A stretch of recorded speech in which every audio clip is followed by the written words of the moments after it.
Good afternoon, everyone. This is Diggs. It's another beautiful day out here in the Pacific Northwest. Today, we're going to be talking about a lot of things, and no doubt all of you are super excited for patch 3.0 that is going to be dropping later today. Today, we're specifically going to be talking about the 3-star EX Espers. We're going to be talking about the EX units that are coming out, and we're going to dabble into the Final Fantasy X world, asking some questions like, should you pull, and what should you be farming for when the new weapons release tomorrow? Let's go ahead and dig in.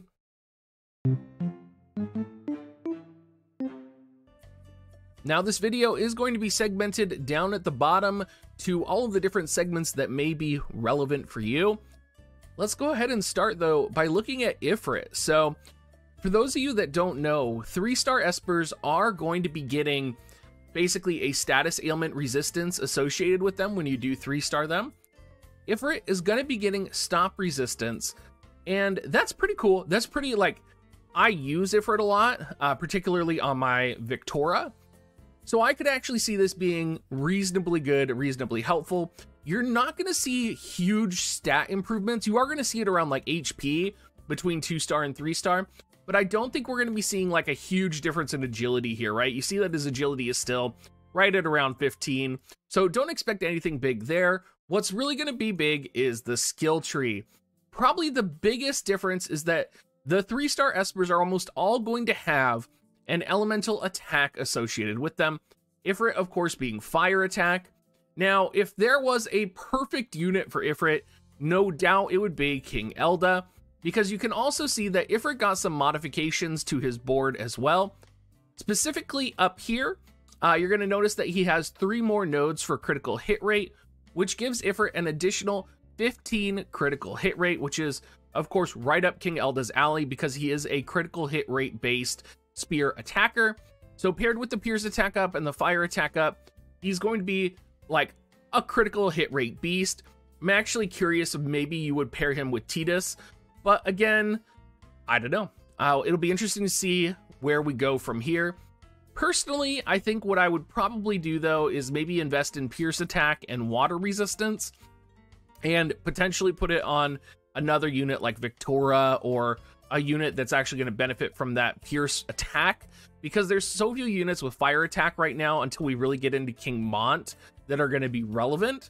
So I think that's how I would probably make use of Ifrit right now.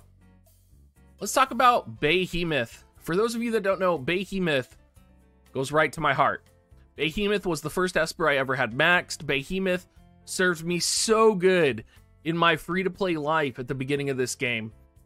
Behemoth has paralysis resistance in her 3-star form, comes at 20% para resistance, still got that good 16 agility, got 1146 HP, looking absolutely divine.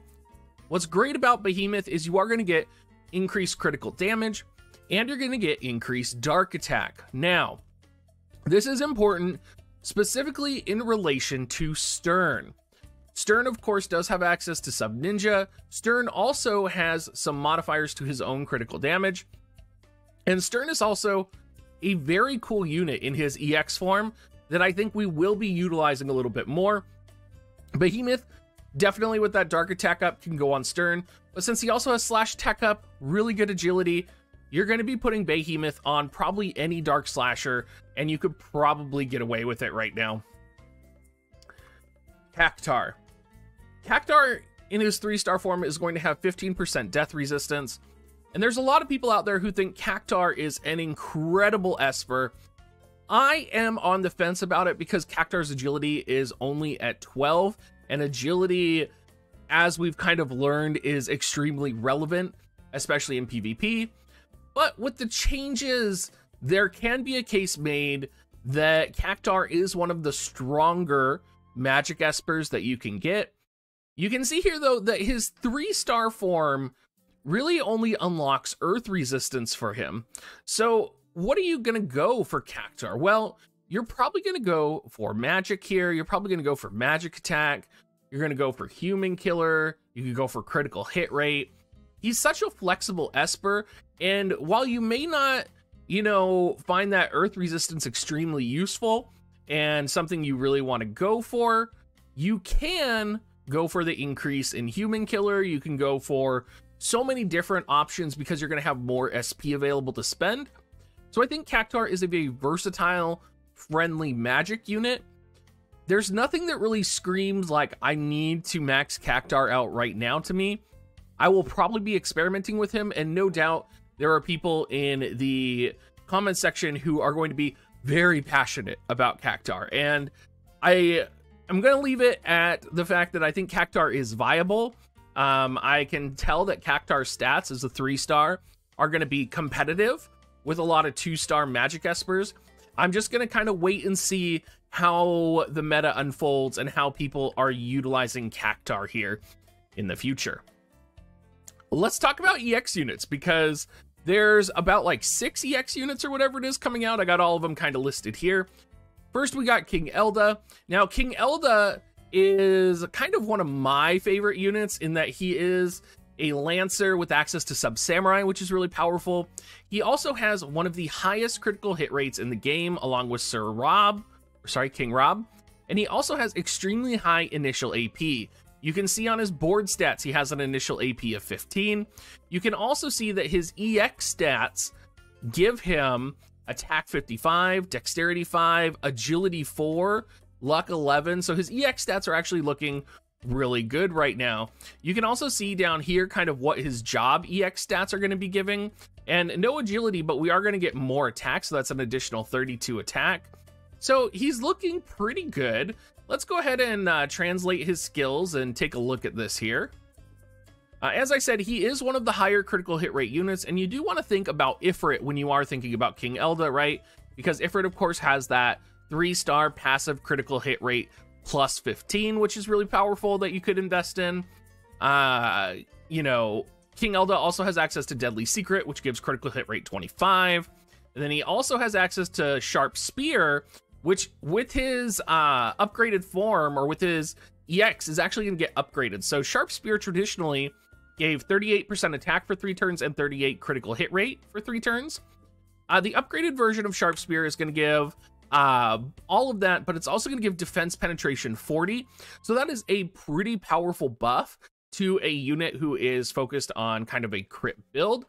We're also going to get an upgrade to Flash in the Void, as it's called in the JP, where it previously was going to be a piercing attack that increased critical hit rate 25 for 3 turns to self, and it dealt 200% damage. Now it's going to increase pierce resistance penetration to 50 for him when he is attacking as well. That's pretty powerful. Pierce resistance penetration, especially if you consider that a lot of dark units, if you're running, I believe it is the new VC, I believe it's Dwayne's VC upgrade, it's going to have an additional 20% pierce resistance for all dark units. With the prevalence of Dwayne, this is actually going to be pretty helpful, and you can see it also has a reasonable range as well. Finally, we are going to have Revenge Thrust from King Elda, which is going to be a 200% modifier piercing and increases modifier by 100 if there is 5 dead units. I believe that's how that's read. It's very interesting. It'll be interesting to see the global translation of this, but that could be one of the highest modifier attacks in the game, because that would mean that it could potentially be a 300% modifier attack. It would have been kind of cool if this was like associated with like Mont or Stern, right? Or Helena, like if any of those units were dead on the battlefield, the modifier happened, because, right, like the idea of the bloodline with King Elda is so prevalent in the storyline. I think it would have just been funny to experience that. All right, let's go ahead and take a look at Aldoa. Now, Aldoa, an interesting unit on her own. Let's go ahead and take a look at some of the stat differences from her EX here. You can see that Aldoa is getting no additional agility, attack 5, luck 22, critical hit rate 8. Notice up here on Aldoa's base board, Aldoa already is getting critical hit rate 25. Again, not that they're a critical hit rate unit, but it's something I do just want to point out as we are transitioning to Tmrs, right, where Tmrs is going to be a really crit-focused unit. You can see on the EX board here, again, no agility, but we're going to be getting some attack, some HP, some AP. Let's go to the meat and potatoes and talk about the skills. Now, most of you are familiar with Soldier's passive that increases attack 60%. and then decreases your resistances 8% for basically your entire self. The upgraded version of this that Aldoa is going to get access to is going to buff her HP 15%, which really in its own way mitigates the 8% resistance down. So pretty cool, especially if you consider, right, that Aldoa sometimes is utilized for, get focused right here, for Drain Force, right? So anything increasing HP for Aldoa for those niche builds are going to be a lot of fun. Moving down as well, we do have an upgrades to, I believe it's Camouflaged Abandonment, so I think that's the passive, and then we also have upgrades to Asper Field. So basically Asper Drain, it's interesting, it looks like it's just going to increase the range that it's going to be at, and I'm not sure I've ever used this, right? Like, I'm not sure I'm ever looking at this and I'm like, this is what I need, this is what I needed in an EX Aldoa. So a little bit of a bummer there. We do have the job level 25 ability though, AP Capture, which is a 131% modifier, decreases AP 20x for target, and restores 20x AP for self. That's pretty good. I'm not gonna lose my mind over it. I don't think that's gonna make or break Aldoa. And I think that's gonna be a theme that we're gonna see throughout a lot of these EX units. It's just kind of, it's good. It's nice to have, but it's not a like must get right now. Transitioning on, let's look at Stern. And Sterns I'm actually pretty excited for, because I think Sterns offers a lot of viability in terms of potential raid compositions in the future and potential PvE content that you might be doing. Taking a look at his stats for EX, we are going to see he's going to get 22 luck, 11 dex, 35 attack, an additional 8 critical hit rate. Other than that, we're going to be getting another 9 luck, 10 dex, 42 attack. So we're seeing a lot of, you know, attack up, leaning in on that. Coming into his skills, you're going to see that none of his passives are modified, right? None of his counters are modified. What's been upgraded are his abilities. So of course, the first one being Hazard Form, which is one of the more, I would say, popular buffs, right? It does give, so it consumes 10% HP and gives 50% attack. The enhanced form is going to give defense penetration 30, which is okay. It's not incredible. I could see it being paired with maybe like a defense penetration VC or something, but it's not something that's going to make or break it. We finally also have an adjustment to Hazard Break, which is one of the more powerful attacks in his kit. Basically, it's going to consume 25% HP, just like it did before, but it's going to have an increased modifier of about 40%, it looks like. And I don't believe the range height or AoE height has changed, so it's almost just a direct power level increase. What's really exciting about Stern, though, in his EX form is his max tier ability, Calamity Hazard. Now, the reason this is exciting is because this gives us another way to decrease slash resistance. So it's going to give a 38% slash resistance debuff. That's extremely good. There are, you know, multiple units in the game that can decrease slash resistance, but being able to decrease it with a dark slash unit is extremely relevant, right? We see a lot of people utilizing Gilgamesh to lower slash resistance in maybe raid settings or PvE settings. Being able to do that with Stern and still maintain your dark slash composition is going to be like point on. It's going to be amazing. So I definitely think everybody should probably be maxing out if you are like doing lots of raids and stuff. I think everybody should probably be planning on maxing out Stern. If you have a dark slash comp, like just plan on taking Stern to his EX form. King Rob. Now, his voice actor, absolutely amazing that he sent us that video. Let's take a look at his stats here. King Rob, of course, paired only really in comparison to King Elda in terms of the amount of crit rate and AP that he has. That initial AP 15, that critical hit rate 30, in addition to another critical hit rate 7 with a critical 10 on his mastery ability. It's utterly ridiculous. He is going to have critical hit rate up the wazoo. He has huge attack buffs. He has access to Sub Lancer, so if you are Sub Lancer, you're going to get that access to Sharp Spear, which gives that 38% critical hit rate buff. So he's going to be amazing. And not only is he going to be amazing, he's going to be extremely evasive in his EX form.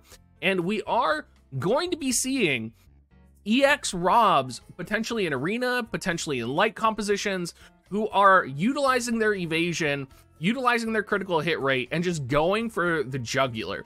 So expect to see EX Rob here in the near future. He's going to be a very relevant unit to light compositions, and I'm actually kind of excited to see him get his time in the sun. Now let's talk about buffs to abilities. Probably the first buff that he does get is he does get access, well, let's see here. Strength and Devotion, but okay, it's his, oh, got it. I was like, wait a second, I don't see Devotion in his main kit. That's because Devotion isn't a sub kit. So the first upgrade is going to be to Congo, right? If you guys have fought ever against a samurai, or you've used a samurai, like Sir O, who is amazing, you'll be familiar with Congo, which is essentially a 200% modifier piercing attack with Stone and Machina Killer on it. We're going to get an upgrade to that, which is basically going to break the physical barrier for the target that it's attacking, which could be very useful.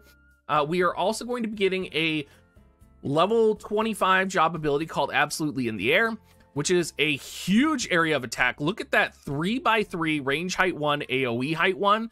That is beautiful. And it's also going to have an additional 20% critical hit rate chance on it, and it's 175% modifier attack. This is like disgusting. And I guarantee with the amount of crit that Sir Rob has, my God, said it again, King Rob has, we are going to see this just decimate people. We also have an upgrade to Dedication. So if you are going the sub samurai route, you don't have to worry about not having access to a critical hit rate buff now, because Dedication is also going to be giving defense penetration 40 for 3 turns, and it's going to give that critical hit rate 15 still. So you're still going to get that critical hit rate buff. You're going to get defense penetration. He's still going to be an evasive as hell unit. If you do sub samurai, he is going to have access to illusion as well. So King Rob is probably one of the strongest EX units coming out, and I definitely think like King Rob and Stern, like we're going to be seeing them used quite a while here. Mont. Now Mont, everybody is going to be able to 120. And Mont has some interesting EX advantages. He does get some agility in his EX, which is very good, because he is a little bit slow. Let's go ahead and hop into his skills though, because that's really where all the details are. Stone Throw. Just take a look at this range here. Range height 1. It's going to be 100% hit chance. It's going from a 13% modifier attack to 121% modifier attack. Guaranteed hit. It's going to decrease move 1 for 3 turns on the target. And it's going to increase defense penetration 40 for yourself. Like, this is bonkers. Like, that's so, like, it's literally throw meteor now. So the fact that we're going to be getting this and experiencing this, like, shit, I'm excited for Mont. We are also going to get an enhancement to Killer Blade. So Killer Blade previously was a 205% modifier Earth Slash attack with Human Killer on it. And I believe it's going to absorb HP now. Yeah. So it's going to absorb HP. So it's basically like a 2-hit, 25% Human Killer, 205% modifier drain HP attack, which is disgusting. We're also going to be getting his job level 25 ability Breakdown, which is going to decrease attack and magic 39% for the target with 175% modifier attack. Other than that, not much changed. I honestly, though, like, Mont is going to be extremely competitive, I feel like. I think all it's going to take is the appearance of, like, a lightning meta, or even, like, none of that, right? Like, when 9S comes, potentially. Like, Mont is just going to shut down any lightning element opponent. Let's talk about Balo. The highest luck unit in the game. Giant's personal favorite unit as well. Going to get some luck up. Not too excited for Balo, I'm not going to lie. He does get some abilities, though, so let's go ahead and talk about that. He's going to get an upgrade to HP up, level 1, basically, which is going to give him Defense 12, Spirit 12, which is very good. Lots of defense, lots of spirit, which is funny because he's such an evasive unit. So they're giving him like more defense and more spirit. He's going to get an upgrade to Trinity Break, which is basically just going to enhance the amount of damage that it does, so it's going to turn it into a 200% modifier attack. He's also going to get Drain Blade, which is going to absorb 30% of the damage done. It's a 175% modifier attack, and that is pretty much it. Nothing too exciting. I would be interested to see like an Earth comp that maybe tries to utilize him. But again, usually the stat differences between an SR and an MR/UR are so extreme that you're only going to be utilizing them potentially in some type of PvE content. Liarte, of course, suffers from the same thing. Liarte does get 6 agility, though, from her EX upgrades, and she is going to get some unique capabilities as well. Again, though, you're not going to see Liarte, you know, jumping into, like, the new bow meta, right? This is not going to happen. Liarte, the buffs to Liarte are good, they're powerful, but they're not game-changing. So Liarte is going to get a change to Charge, which is going to give a 25% chance to inflict Charm for 3 turns to the target. An upgrade to Shadow Stitch, which gives the capability of landing Poison as well as Immobilize. It also gives a damage increase. And she's also going to be getting Stop Arrow with a 25% chance to inflict Stop. So lots of status ailments, pretty interesting. Nothing too crazy though, right? It's not going to be something that's going to completely change the fabric of the game. Let's go ahead and talk about Bahamut real quick before we jump into Final Fantasy X. Little bit of jumping around right now as we are transitioning, but Bahamut, of course, is a beast of an Esper. Honestly and candidly, I don't particularly care about Bahamut's VC right now. What I want is this god tier of an Esper with 19 agility, immobilized, 25% resistance, 113 magic, 1261 HP. I want it. I want it. His Esper ability, 100% hit chance, increase attack and magic 50% for your allies. And let's not even get into his board. Like, oh my gosh. He has magic resistance, he has magic up, he has human killer, he has magic attack up, he has accuracy, critical hit. Like, he has all the things. Like, it's literally like, oh, this is the magical Odin that is just going to go, like, god tier on any unit that I have. Gonna increase everything. You're gonna want Bahamut. Let's talk about the Bahamut VC, though. Bahamut VC is going to have 422 HP, 5 Spirit, 168 Magic, 4 Agility, and 22 Luck. For an individual unit, it's going to give Magic Attack plus 15. Party-wide, it's going to give Magic plus 50% for light element units, and it's going to give Agility plus, if I can do the math right, 8%, along with Attack Resistance 20 for light units. This is like a, light elemental god, right? Like, if you are one of those people who are like, light elemental units are my life, and this is what I want, is a light element composition. Bahamut is what you want in terms of a VC. He's going to be expensive as shit to max out. Personally, I'm like, this is hella good. We're also getting a global buff to it for HP.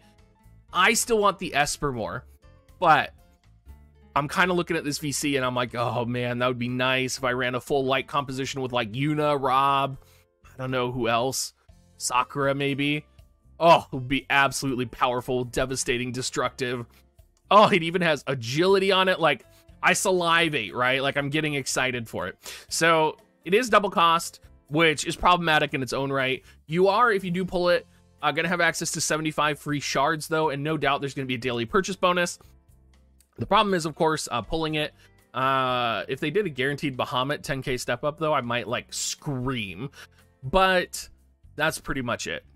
Let's go ahead and start talking about Final Fantasy X, which is probably what all of you have been waiting for, is the Final Fantasy X conversation. Most of you have probably clicked on that video and looked for the Final Fantasy X section and forgotten everything else and jumped right to Final Fantasy X. And we're going to start with Auron, because Auron is my man. We'll talk about his TMR here in a little bit, because I do have it pulled up on a separate slide. But let's talk about his mastery ability, HP 10, Ice attack up for Ice allies, of course, Spirit 10 for himself, Sub Soldier. He's going to just be a beast of a unit, right? He's going to have an EX form. He gets 20% buff from his boards. What skills does he have? It's pretty much all going to be single target, right? He's not going to be the best unit in the game. No doubt he's not going to be the best unit in the game. He has an upgraded to counter. He has an upgrade to burst counter, right? Which is going to decrease defense, or just, you know, higher percentage to counter, right? He's going to have access to Meteor, which is like kind of a long range ice slash attack. His buff is going to give him accuracy 30, critical hit rate 30 for himself, which does evolve into defense penetration 20. He has 100% hit attack with 2 range. He has what's called Yalong, which inflicts immobilize on the opponent for 3 turns and is also an AoE here. He has God Kill, which will break physical barriers on the target, which does upgrade to increase slash attack 20 for 3 turns for himself as well. And his kind of final attack in his kit is Fulong, which is a 25% chance to inflict paralyze, 60 to 80% chance of paralysis for 3 turns to target. Pretty good, pretty interesting. It's nothing incredible. His conquest ability, important to note here, is a multi-hit 100% hit rate attack. So if you are looking at potential ice chaining comps in the future like I am, this is what you should be excited for. He is going to be also accessible if you do sub legendary guard on his sub. You're gonna get Feng Ya, which will be an attack and magic debuff, and then also Sake for Friends, which is a 10% health regen and nullify poison. Other than that, he does have access to sub fighter, sub soldier. Personally, I would probably run him sub soldier, but again, you never really know. He might need the movement that sub fighter offers. Auron is a little underwhelming, right? His limit break, if we come down here, is going to increase defense penetration 40, and it's going to be kind of this box style attack. Has an AoE height of 2, which is really good, and a range height of 1. But overall, I would say for the average player, Auron is a underwhelming unit. For the non-average player, I would actually be pretty excited for him. If you run ice compositions, Auron is going to be a great addition to your team. I have seen future PvE content where they do utilize Auron, and Auron is used in single clear PvE comp setups, and he is used with that 2-hit chaining ability to build that chain in addition with Gilgamesh. You're going to have to kind of think here, right? You're going to have to think about if Auron is the unit you want, if ice is a composition that you're going to build. If you already have ice built, then I would say go for it, right? I think there's a lot of questions in regards to if you should pull for Auron that you kind of have to reflect on your own composition and ask yourself. I also think Auron is going to be easier to pull for than Yuna, because we know in the JP version, Auron got a 14k step up or a 9 step up banner. So kind of hoping that we might actually get that as well in global, which they didn't get for Yuna in JP, which means that Auron is going to be a little bit cheaper to max. He's going to be a bit easier to obtain. So all of these things kind of factor in. I'll definitely be pulling for Auron. He's one of my favorite units. I love the badass old men. So definitely look forward to me featuring him as a unit. Let's go ahead and talk about Tidus. PSA. Max out your Tidus. That's just, I have to say it. He's an amazing unit. Water attack 15, defense penetration 20 on himself. We'll talk about his TMR here in a bit. 16% crit rate, an additional 7 on his EX board stats. He's going to be a god tier unit. That is my personal opinion. I could be wrong, but I think you're getting him for free. You should max him out. You have until May 4th. That is so much time to max out the unit, right? If you consider you need 1,000 shards and you have over 40 days to max this unit, that's what, like, I don't know. Let's do the math. Let's pull up calculator real quick. We're pulling it up. What's 1,000 divided by 40? This is why I have a calculator unit, guys. 25. So that's 25 shards per day to max them out. Considering you also get a boatload of free shards, and that's not including the free shards, you're probably gonna max him out pretty easily. So what does he offer? He's mainly a critical damage, critical hit rate unit. You can see that he does have agility up, critical hit rate up here, critical damage up. You're gonna notice that he also has access to Paladin Guard, which is my favorite counter ability. He has critical path, which is gonna evolve into Sphere Shot, which will be a guaranteed critical hit. 121% modifier attack for 10 AP with a range height of 1. That is amazing. He's going to have Peel Off, which is a buff for attack 40%, increased defense 15, and that's AoE. He's going to have Hastka, which is a 100% chance to haste, 42% increased speed when it's maxed out for 3 turns to allies. Like, already, you should be like, oh my god, Hastka, right? Like, that should be what's going through your mind right now. He has Delay Buster, which is a 50% chance to inflict slow, 50% reduced speed, for 3 turns when performing a critical hit for the target. So if you can guarantee this attack critical hits, that means you're going to have an increased chance of landing the slow on your opponent because it'll only land when you're critical hitting. He has Quick Trick, which decreases the CT 15x for the target and increases his own agility 25%, which is like, okay, like, let's just take away your CT and also make me go faster and just screw you completely, right? Finally, that gets buffed to a 200% modifier attack for the upgraded Quick Trick hit, right? And then we have Jet Shot, which is a 165% modifier, decreases defense 30 for 3 turns to target. So, just to keep track, he decreases defense for the target. He decreases CT for the target. He gives your party Hastka. Should I keep going? Do I need to keep going, or are you guys sold yet? Because, like, no matter what, I am sold on this composition. Let's go ahead and talk about his sub job, though, because it's pretty beautiful. His Buster attack gives a 50% chance to inflict sleep when performing critical hit. Nobody cares about that. Spiral Cut, though, it's going to move the unit to the target panel, increase critical damage 30, right? 165% modifier attack. So his critical damage modifiers are going to be so high, we're going to see a huge critical damage, critical hit rate attack from Tmrs, and I am very excited for that. Let's move on to Yuna. I guess we'll talk about his LB, Ace of the Blitz. 205% modifier attack, 4 hits though. So pair this with any type of water chaining PvE content, destruction, right? You're going to be building those chains, you're going to be clearing that shit so fast, it's going to be bonkers. Let's talk Yuna, because a lot of people are like, Diggs, are you pulling for Yuna? Should I care about Yuna? Should I pull for Yuna? And I would say for anybody out there, if you're a new player, if you are newly returned, pull for Yuna. Think almost every single player would benefit from pulling from Yuna, right?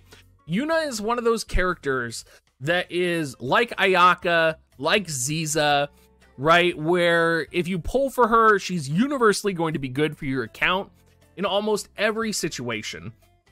Almost never will I be telling people to pull for Auron instead of Yuna. You really have to understand the differences in your account if you are deciding to pull for Auron instead. Honestly, though, candid advice for everybody, pull for Yuna. Let's talk about why. Let's go into our master ability, right? Increase light attack 15 for light allies, increase area resistance 10, and increase HP 10% for light allies. Of course, her stats are pretty interesting, pretty okay. She's pretty weak to everything except magic. She has 50% charm resistance, which is pretty cool. And let's get into her abilities here. So in terms of passive, she does have magic boost. She has Oath of the Prayer Child, which decreases attack skill activation time, basically 200 for self. She has Gods and Demons, which gives debuff resistance and magic resistance. She has Moon Ring Mark, which increases magic 24% and increases healing power. So definitely a focus on magic, right? She has a counter, which is called Gift of the Acon. It says Eben, but it's Acon, which when upgraded has a chance to counter 30% of the time, and it increases healing power 30 for self, and it increases HP 120x for self. I would likely mostly use the body is like a Moment in Iron, which is the Kododama counter, which reduces the damage taken when it procs by 30%, just because most likely you're going to want your Yuna to survive instead of increasing her max HP. Taking a look at her abilities, first ability is Prey, HP 120x restore. You'll probably be turning this one off, I imagine, since she does have access to Kiraga, which is a 210x heal, which is almost the same, pretty much almost the same AP cost or TP cost. Sonic Wing, light element, decreases CT 15x for target. Again, very similar to Tmrs, right? She has access to Holy, which you should all be loving Holy. And then her Holy gets upgraded so that it has Dark Killer on it. So her Holy gets upgraded. It's going to have Dark Killer on it. It's just going to... She has access to Re-Raise, which is a 200% chance auto revive for ally. And then she also has access to Arise, right? Which is a 50% chance to revive 100% HP regained for dead target. In global, we call this full life. Subbing Summoner on her is going to give her access to Raise and Curata. I would say probably stay away from that. Sub Green Mage, you might be doing this. I doubt you will. But I think Kododama Wielder sub for the, you know, basically like staff stun, another 100% hit attack, moving unit to panel, light attacks in close range. And then, of course, the Limit Break is most likely going to be utilized a lot here, which is 100% hit and extremely high range, right? You can see this range, it's 4, but then it's 5 around the 4, right? And it's 100% hit, 200% modifier attack. We're going to be seeing a lot of that. That's going to be really dominant. People are going to be utilizing it all the time. So just get ready. It's going to happen. It's going to be here. Now, let's talk about the VCs that are coming out with Final Fantasy X. We, of course, have... What do they call this? It's good to be here. It's a strange world. HP 167, Attack 97, Magic 78, Luck 20. Going to increase agility 12% for the individual water unit that it's equipped on. Party-wide effect is going to give 15% missile resistance, and it's going to give dexterity plus 11%. It's good. Not amazing. Increases accuracy 18 for water units. I would say I'd probably never use this. I would very rarely use this. Unless I was running some type of like water missile resistance attack composition. I think there are most likely other VCs that I'm going to get my money's worth from. Sticky Dane is basically going to be HP 364, attack 156, dex 40. It's going to increase attack for a water elemental unit specifically by 30%. And then party-wide, it's going to give slash attack plus 35, critical hit rate plus 13. Of course, this is going to be meant for Tidus. Exceptionally powerful. It's going to give water units HP 25% in the party. So this is amazing, right? If you are running Tidus, if you're going to run some type of water composition party, this is absolutely the way that you're going to want to go, and this is what you're going to want to plan on using. That being said, again, maybe you'll find something else to use, but I think you'll probably be using this in the long run. Let's talk about TMRs real quick, and then we'll jump into specifically the equipment that's going to be released, the equipment that's going to be farmed here in the upcoming event. Yuna's TMR, HP 358, Defense 10, Critical Avoid 12. Gives the ability Smile Practice, which basically grants Protect and Shell for allies around you, which is very cool. It's like it's actually one of the few abilities I think that actually is like Protectka and Shelga. So I actually think you could potentially see some use from this. A lot of different jobs are able to equip it. Tidus's TMR is going to give Defense 7, Agility 5, Critical Hit Rate 10. I actually think this is an incredible TMR. The fact that it has good crit rate, good agility, good defense on it is not often found. The skill Warming Up is going to give critical hit rate 30 and critical damage 30 for 3 turns to self. Again, if you're running a crit rate build, this is going to be the way to go. This is probably going to be the TMR you want to put on Tidus. Again, it's probably going to be up for debate, and it's probably going to depend on what the situation is, but it's pretty dang good. Let's talk about Auron's TMR. HP 458, Defense 10, Critical Avoid 10. His buff's going to be Penetration, which nullifies Confusion and Petrify, and it gives increased attack 50% for 3 turns to self. I just like this. I like the 50% attack buff. There's not very many TMRs that give access to 50% attack buff, let alone nullify Confusion and Petrify. Think about the most recent Malboro event. If I had had access to this, I might have actually been able to set a melee solo comp for it, right? Because I would have been able to nullify the Confusion and the Petrify. So it's pretty good. I think I could see this getting used. I could even see it getting used at level 1, right, as 30% attack buff and Confusion and Petrify null. So I think it's going to be just good all around. Let's talk about Tidus's farmable sword here. It looks like it only has one form. I'm not 100% sure about this, but it basically says HP 36, attack 153, magic 43, accuracy 8, critical hit rate 16. I'm actually wondering right now if it only has one form or if WoTV Calc is wrong on this. And I'm a little curious about it, but it is going to be extremely cheap to craft. You can see here that it has, see, but this says crafting materials to level 50 from 0. So I'm not sure. Maybe there's not a way to +5 this sword. Interesting. It might just be a sword that we get very similar to like Excalibur, potentially. But because you can see it doesn't have +1, +2, +3, +4, +5. It actually just has acquired at 5 stars, slash attack 8, water attack 8, which is kind of similar to the Lazalia sword as well. So keep that in mind. You'll probably be wanting to get this and level this. Let's talk about the Magister Rod, because this is farmable. So this is very comparable to a lot of the magic staves that we do have, or the magic rods, sorry. It's going to have magic, crit, and vitality. You're probably going to want to go for either the magic or the crit rate. I could see if you're running a lot of like Tidus compositions involving Yuna, maybe, you might want to go for the critical hit rate. I could also understand someone who maybe they're scared they're not going to be able to max out the magic on the magical build, so they might go the crit rate as well. Either one's probably going to be fine. At +5, it's going to give you increase evocation gauge boost 30 for self, and increases magic attack 15 for self. There's a lot of people out there who are probably going to say that this is not too exciting. And in terms of a rod, I would say it's okay. I think where this stands out to me, right, when we're talking about evocation gauge boosting, is I think about the most recent Titan raid, where you could actually utilize an Esper summon to stun Titan, right? Because you could summon Typhon, and Typhon would summon, and then you could actually reliably summon Typhon in your kind of battle, right? So the fact that we're going to have an evocation gauge boost on a rod, that a lot of units can equip rods, right?